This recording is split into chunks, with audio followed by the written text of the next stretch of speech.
Good morning and welcome to Blackpool. Please welcome Member of Parliament for Blackpool North and Cleveleys, Paul Maynard.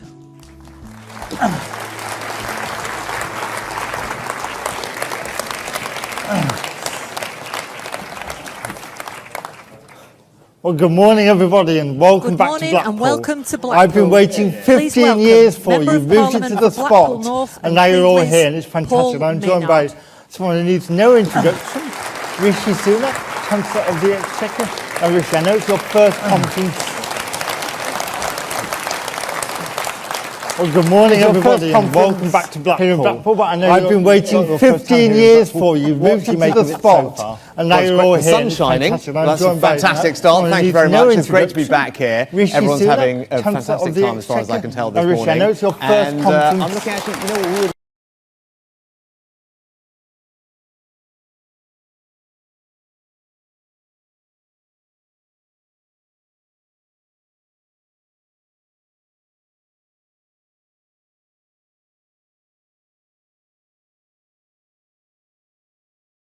Within 3 weeks, you had the pandemic, real baptism of fire.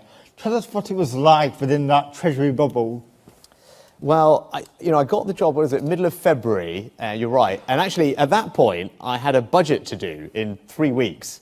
And I thought, gosh, the hardest thing I'm ever going to have to do in my entire life is to put together a budget in 3.5 weeks, which we did, and it went well. But it turned out that was then the easiest thing I had to do for the next 2 years. So the few weeks after that were incredibly stressful. And as you said, we had to deal with the pandemic. The main thing about that was there was absolutely no playbook. So normally when it comes to economic policy, there's someone who's dealt with the problem before. We've got some policies that we think would work, address the situation, look at a textbook, see what happens somewhere else. There was nothing like that here. So I had an amazing team around me when we had to try and think very fast about what to do that would make a difference. Obviously we were creating things we didn't 100% know whether they would work or not. And the good news is that it looks like they broadly did, which we should come on to. But mainly thanks to the hard work of a fantastic team at the Treasury and my ministerial colleagues. Yeah. Now you gave us back a word we'd forgotten. Furlough, that we all now know what it means. How did that come about in the Treasury? Where did the idea come from? Who gets the credit? Is it you? No, definitely not. There's a huge team of people who were involved in it. And actually, I talked a little bit about it at those press conferences. I talked about the team at HMRC. And look, I think we can be honest. The tax man is not always everyone's favourite person. But in this instance, the team at HMRC did an extraordinary job, because it was all very well us coming up with the policy. For a policy like this that impacted literally tens of millions of people, millions of businesses, it needed to work, and it needed to work fast. And it was a team there, an operational team, who stood up this entire new programme, new government scheme at record pace in 4 weeks or whatever it was. And it never collapsed, it never fell over, it got money to people when they needed it. And they deserve enormous credit for it. And if it wasn't for them, and wasn't for the work that they did, millions and millions of people would have lost their job. And the fact that they didn't, I think, is one of the great achievements of this Conservative government, and hopefully something that you're all very proud of.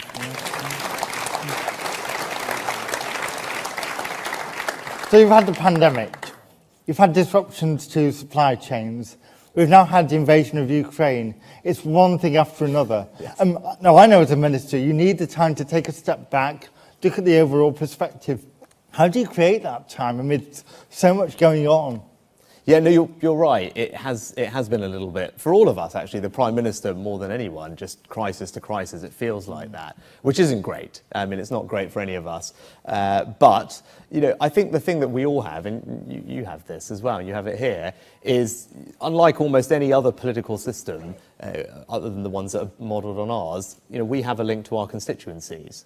And that's something that's very special about our system. And my counterparts, my finance ministers in other countries, or the Treasury Secretary, Janet Yellen, or whoever it is, we have our big summits, and we're sitting somewhere, or we're having a big meeting, and then I will leave that, and they'll say, oh, what are you doing? And I'll say, well, I'm heading back to North Yorkshire, and I'll tell them about what I'm doing on Friday, and I'm in this village hall in the Dales, doing a surgery, opening this fete, talking to these farmers at the auction mart.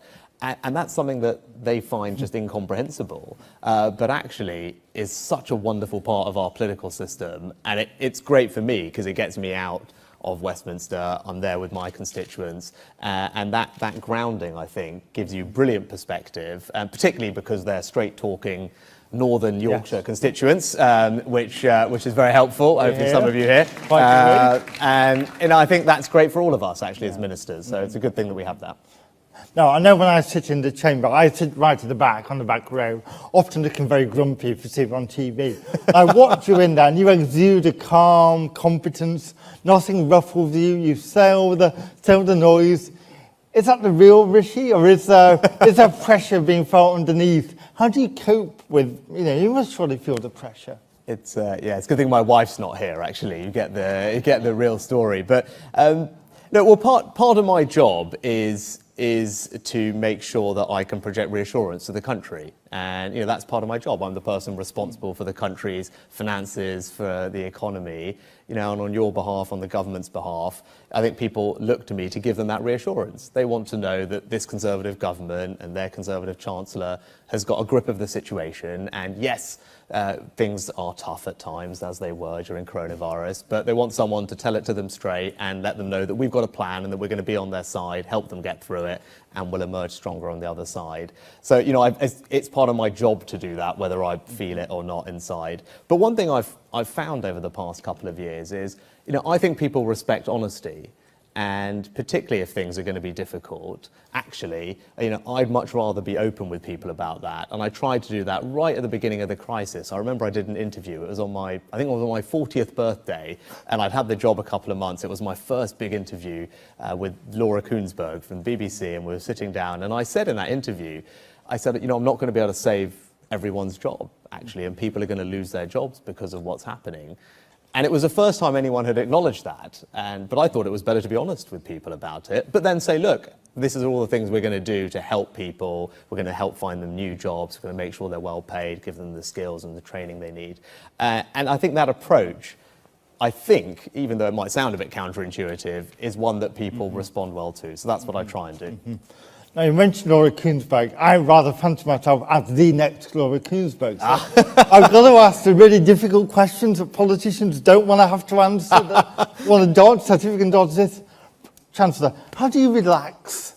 Really difficult one, isn't it? Well, I have two young girls who are 9 and 10, and they're at that beautiful age where they don't really have that much interest in what I'm doing, which is marvellous. They're old enough to appreciate it, and that's great, and they kind of know that they live in Downing Street during the week, and that's something special, and they know that the daddy's job is important, but they don't, they're not watching the evening news every day, they're not reading newspapers, so they're largely not that bothered, which is great. So they're interested in their life, and they want me to be interested in what they're doing, and actually for the first time this afternoon I'm taking a tiny half hour off, which I never normally do, to see my daughter's, she's in her school play, and they're doing The Lion King, and that's what we've spent the last week practicing and spending time on. Nothing that I'm particularly focused on, and that's probably the easiest way. Yeah. That and taking nice walks in Yorkshire with our new dog. So we got a dog last year. That the girls were adamant that we got a puppy. I've said no for many, many years. And this is what happens when I got this job. I became essentially a kind of absentee dad, absentee husband, and I lost all my moral authority in the house to say no to anything. So we got this puppy, and now that is our main way to relax. And we're down to know the dog's name. Is that public yet? Yeah, that is public. Her name is Nova. So Dylan has competition. Dylan has, yes. They play in the Downing Street garden sometimes together. Yes. Very nicely, I hope. Yes. Dylan is very boisterous, and Nova, she's a Labrador. She's a kind of working Fox Red Lab. At first, she struggled a bit with that because he was very energetic, but now she's about 3 times his size, so that helps. Bit of inequality. Yeah. There we are. Now, as you say, we don't live in normal times right now.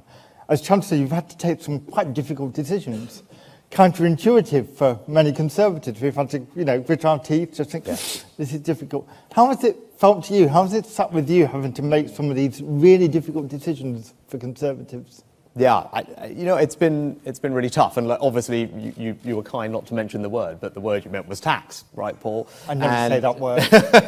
and it's been, gosh, I did not get into this to have to put up people's taxes, right? I'm a conservative. I'm a conservative chancellor. It's the last thing I wanted to do, but I also take really seriously my responsibility to you, our kids, and to the nation's finances. And making sure that we fix the problems that coronavirus caused, where our borrowing went up to the levels that we haven't seen since World War II, and our debt was forecast to just keep growing and growing and growing into the future. I didn't think that was right. I didn't think it was morally right. I didn't think it was economically responsible. And much as people forget, Margaret Thatcher and Nigel Lawson, who I hugely look up to for inspiration, they had to do some similar things at the start of that period, which people forget. We remember all the brilliant things they did to cut taxes over the course of her time in office. But when they started, they inherited this huge deficit, which they first had to tackle. And Margaret Thatcher was adamant, as was Nigel Lawson, that you had to tackle the deficit first. And then once you'd done that, then you could start the work of cutting taxes. And you could do that only if you were being careful with public spending. So that's what I've had to do. And it was not easy, but I do believe it was the right thing to do. But, and I made this very clear at the budget in the autumn, that is done. Right, we've made the difficult decisions that we have to make. My priority going forward is to cut taxes. I made that very clear at the budget. We started then, actually, with something that you and I had talked about, which is cutting taxes on the lowest paid, those who are on universal credit, something called the taper rate, which will mean those on the lowest incomes are going to be £1,000 a year better off as a result of that tax cut. And that's just the start. My plan over the course of this Parliament is to keep cutting taxes, get the tax burden down. That's what we believe. We want people to keep more of their own money. We want to help grow the economy. But I want to do that in a responsible and sustainable way. But I now believe we're on a path to do that. And I'm confident that we will get there and I will be able to deliver for all of you. Now, a couple of weeks ago, you delivered your May's lecture. I'm going to two shoes. I've read it. I'm sure the whole audience have read it and can answer questions on it. But that sets out your vision for the future economy. Can you try and summarise what that future vision is, so we know where we're heading to in these broad sunlit uplands? Yeah, and that was a great example of what we're dealing with. I've been working for weeks on this lecture, if not months, and it's an important one. And I talked about Nigel Lawson. He gave that lecture. Most chancellors give this lecture. It's an important part of the job, and it's a chance to set out one's views on the economy. I ended up doing it on the day that Ukraine was invaded by Russia, and just kind of a sense of what we're grappling with. But in it, I talked about building a new culture of enterprise as my vision for the economy that I want to build. And it's a vision of the economy that is much more reliant on the private sector. I made the kind of political observation at the beginning of the lecture that, during coronavirus, of course the government had to step in and do lots of things. That we were dealing with a pandemic, a crisis. It's natural that government has to do some certain things, but it's not right that government carries on doing all those things, right? We believe in the power of the individual, families, communities, businesses to drive growth and wealth in our country, and we must get back to that. I think that's served us really well as a party for decades. It's the right thing for the country. So that was the kind of overarching point. And in terms of how we do that, there were three areas I said we need to focus on to drive up our growth rate: capital, people, and ideas. So capital, we have a huge problem in this country. For decades, our businesses underinvest in stuff, in kit, in factories, in machines, in robots, in tools to help us be more productive. So what we said is we need to use the tax system to change the incentives to make it cheaper and easier for business to invest in things. That's the capital bit.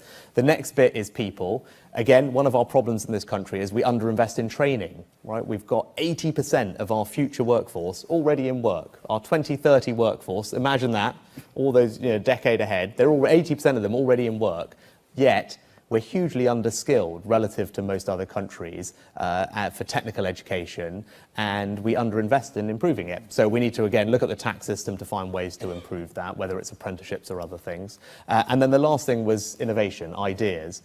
That's the greatest source of growth. Having an economy where constantly we're coming up with new ideas, new innovations, which will transform how we do things. I'm very inspired by my experience living in California and Silicon Valley, where I saw that firsthand. But we as a country have been really good at it in the past, but we're getting a bit less good at it. And again, we need our businesses to invest more in R&D. So what I said is I want to use the tax system and cut taxes on all those things to stimulate private sector to do more of it. And I think that will drive up our growth. That's the new culture of enterprise that we're going to build. Okay, excellent. Now, as I said, I want to be Laura Kuenssberg, so let me try another Laura Kuenssberg question. Are we amongst friends? You can be honest, you know, no one's going to leak it. What? I think it's being live streamed, right? So, well, what's going to be in the spring statement? You know, you could share it with us, surely. No, well, that's nice. That's nice try, Paul. And I'll probably get some of that on Sunday as well when I do this again. And I can't obviously talk in detail about the spring statement, but what I would say is, you know, it will actually just reprise some of the things that you've already been asking me about. It's just taking stock of the situation, which of course is difficult. And I can see that, and I have enormous sympathy for what people are going through at the moment, and that's why we'll always be there to help make a difference where we can. Now, I can't solve every problem. No government can solve every problem, and particularly when you're grappling with global inflationary forces, you know, they are somewhat out of my control. But as you saw a month or so ago when we announced a very significant intervention to help people meet some of the additional costs of energy bills, you know, where we can make a difference, of course I can. I'm always going to do that. We've done it over the last 2 years. So we'll have an update on the situation and a little bit of a look forward as to where we're heading. Okay, excellent. So you've got a few more hours left in Blackpool. Bit early in the season for the donkey riding, so you can't do that, I'm afraid. Can we tempt you up Blackpool Tower maybe in your few remaining hours? Yeah. What else are you going to be doing? Well, that does sound like a plan. We're just about to plot. I'm figuring out what time my train is, and then if I've got time to do a quick whiz around, that is the plan. So I'm getting some nods and shakes from my team over here. So, but yeah, no, as I said, I'll be hopefully back with the kids for the illuminations in the autumn, if you'll have me. So you might even find you doing an association event. It's there we go. A very risky, very risky saying that, you know. So thank you for kicking off our Spring Forum in such an interesting and fascinating way. Great to have you here and the rest of you. And let's get on with the show. Thanks very much. Enjoy the rest of the show. Paul, thanks very much.